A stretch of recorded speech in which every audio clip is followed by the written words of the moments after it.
r/ghost stories. Posted BYU Sunflower Child 28. First murder and hanging in Savannah, GA. On March 1, 1734, a man named William Wise was found dead in his house on Hutchinson Island, across the river from Savannah. His body was lying on a bed. His head, however, was in a large pail of water. He still had a neckerchief tied around his neck and it looked as if he had been strangled and drowned. His death was the first murder in the fledgling colony of Savannah.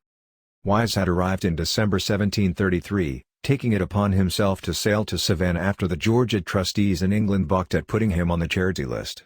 He had a reputation for being somewhat shady, taking with him a young woman he passed off as his daughter but who was in fact a prostitute. Instead of sending him back to England, James Oglethorpe put him across the river at the cattle farm. Missing from Wise's home when his body was discovered were two of his Irish indentured servants, Alice Riley and Richard White. They had unexpectedly arrived just 2 months earlier on a ship with 38 other Irish servants, all of them famished and nearly dead from starvation. Fast forward 280 years to the present.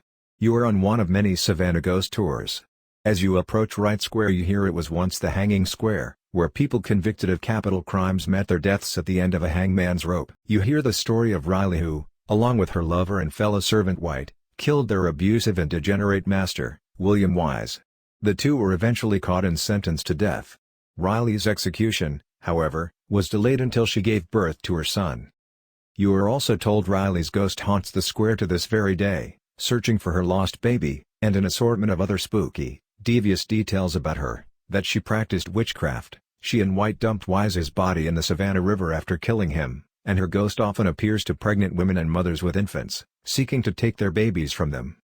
You might also hear it took 3 days for Riley, or White, to die after being hanged, and that her body was left on the gallows after being hanged only to have it mysteriously disappear overnight.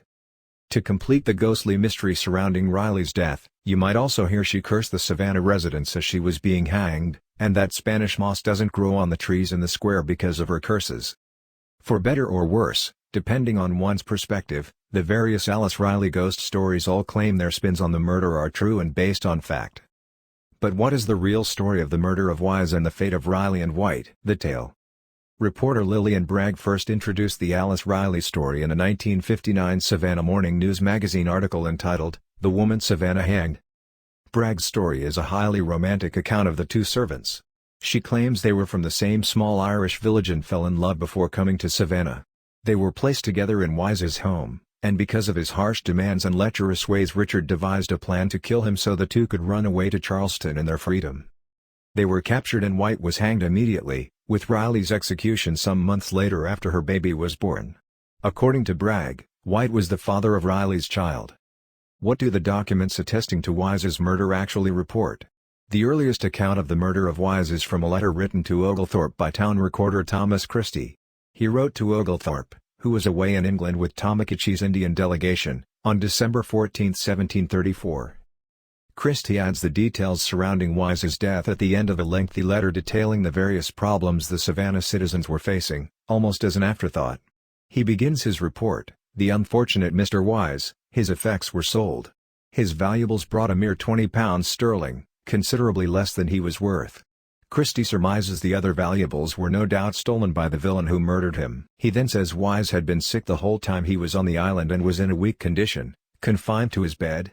Because of this, he would have Riley and White perform a daily bathing and grooming ritual. White's job was to help comb his long hair, in which he took a great deal of pride. Riley's job was to bathe him. Without offering any motive for their subsequent actions, Christie says one morning Riley, by the direction and influence of White, brought a pail of water and set it down by the ailing man's bed. White, he says, came in also pretending to assist and comb his hair. As he was pretending to comb Wise's hair, White instead grabbed the neckerchief he kept around his neck, and twisted it, till he was almost suffocated. Riley then jumped in and plunged his face in the pail of water. Since the man was already weak from illness, he was soon dispatched. Christie ends his letter by referring Oglethorpe to the proceedings of the court. Those records have since been lost. The second letter concerning the murderous affair was penned by Savannah colonist Edward Jenkins to Oglethorpe on January 20, 1735. He tells the general he, along with two other colonists, brothers Henry and William Parker, were working on Jenkins' land when one of their servants spotted a man running very fast through the woods. Jenkins looked and saw that it was Richard White, who had escaped from jail. The two Parker brothers agreed to pursue him with their only weapons, 2 hooks and an axe. If White gave them any trouble, the men were instructed to kill him immediately. After sneaking up on White, Jenkins called his name. He says White was much surprised, and fell to his knees. The escaped convict immediately began begging for his life, but Jenkins and Henry Parker firmly grabbed him by each side of his collar and took him into Savannah. Jenkins says they held him very firm, since he had heard White often boast how 10 men couldn't take him. They asked White along the way what he was doing in the woods. He told them he was looking for a woman in a house with provisions, but couldn't find her or the house. Along the way White would continually beg for his life and ask the men to leave him in the woods. Jenkins ironically told him he would die in the woods if they left him. White retorted he would joyfully perish in the woods rather than die on the gallows. Without any further fanfare, Jenkins bluntly states, he was taken immediately to the gallows. He adds White insisted to the bitter end he was innocent of the murder and by all appearances died a Roman. That is, they were sure he was a Roman Catholic. He ends his letter with this information on Riley, saying the woman was hanged yesterday and denied the murder of Wise. He then adds this interesting and mysterious statement about her, the most she had to answer for was by her being so wicked to confess such a thing that she was not guilty of, by which she imagined the death of White. He concludes she appeared to be of the same principle as White. That is, also a Roman Catholic. The final reference to the event is by Christie. In a letter written on March 19, 1735, he says Alice Riley was hanged some months ago, within 6 weeks after she delivered her baby. Their trial was held on May 11, 1734. He ends with this sad note, the child is since dead. Riley's baby, James, died 2 weeks after his mother was hanged. Based on the date of Jenkins' letter, it appears Alice Riley was hanged on January 19, 1735. In her article, Bragg says both Alice Riley and her baby were buried in a plot of land just off Wright Square, at what is now 9W York Street. The facts? What do these accounts tell us about Wise's murder and the fates of White and Riley? As far as the ghost stories are concerned, a few things seem apparent. If White and Riley had dumped Wise's body in the Savannah River, then Christie would certainly have included it in his account. He does not. Neither does he nor Jenkins say Riley practiced witchcraft, black magic or any other sort of occult activity. While the early Protestant settlers considered these Irish servants to be Catholic, they did not consider it to be witchcraft or any other occult activity. Jenkins does not say it took 3 days for Riley or White to die on the gallows. Again, it would have been reported if this had been the case. Nor does he say Riley's body was left on the gallows, only to disappear overnight. These assertions are all fantasies concocted by those who tell ghost stories, intended to add a bit of supernatural color to otherwise poor and unfortunate Irish servants. Such assertions may make Riley and White more mysterious, but the nature of their stories contain inherent mysteries. The most mysterious part of the murder is the cryptic remark by Riley, her confession, mentioned by Jenkins. As an eyewitness to the hanging, he would have seen and heard everything that happened when she was brought to the gallows. It appears Riley confessed against White and told the authorities he killed Wise, not her. Jenkins says based on her statement she had imagined the death of White. Christie, who would have recorded the trial proceedings, adds Riley acted under the influence and direction of White. This information surely came from her testimony at the trial. Based on this information, it is possible White forced Riley to murder Wise, or at least persuaded her to be an accomplice to the crime. Bragg says Riley was a willing accomplice because she desperately loved White. There's also the possibility that Riley and White were victims of anti-Irish prejudice and might have been framed for the murder.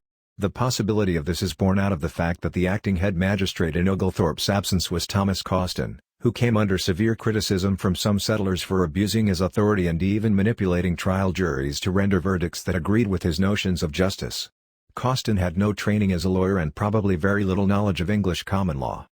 The character of Alice Riley elicits a good deal of sympathy from those who hear her story. After all, William Wise is depicted as the dastardly and abusive master who used her in whatever way he pleased. Sweet emphasizes the harsh circumstances they would have endured and sets the ground for their possible innocence. If that was the case, the Savannah authorities executed the wrong people for the crime. The most touching element in the story is the fact that Riley brought forth a son while in jail and had that child snatched from her arms shortly before being sent to the gallows. Imagine what that must have been like for her. It is easy to sympathize with her plight. To add insult to this already injurious situation, The baby died shortly after his mother, who confessed to the bitter end she was innocent. It may not be her actual ghost who wanders right square seeking the child she tragically lost, but her story is haunting enough by itself to give us pause when wandering through the square. There's also the possibility that Riley and White were victims of anti-Irish prejudice and might have been framed for the murder. The possibility of this is borne out of the fact that the acting head magistrate in Oglethorpe's absence was Thomas Causton, who came under severe criticism from some settlers for abusing his authority and even manipulating trial juries to render verdicts that agreed with his notions of justice. Causton had no training as a lawyer and probably very little knowledge of English common law. The character of Alice Riley elicits a good deal of sympathy from those who hear her story. After all, William Wise is depicted as the dastardly and abusive master who used her in whatever way he pleased. Sweet emphasizes the harsh circumstances they would have endured and sets the ground for their possible innocence. If that was the case, the Savannah authorities executed the wrong people for the crime. The most touching element in the story is the fact that Riley brought forth a son while in jail and had that child snatched from her arms shortly before being sent to the gallows. Imagine what that must have been like for her. It is easy to sympathize with her plight. To add insult to this already injurious situation, the baby died shortly after his mother, who confessed to the bitter end she was innocent. It may not be her actual ghost who wanders right square seeking the child she tragically lost, but her story is haunting enough by itself to give us pause when wandering through the square.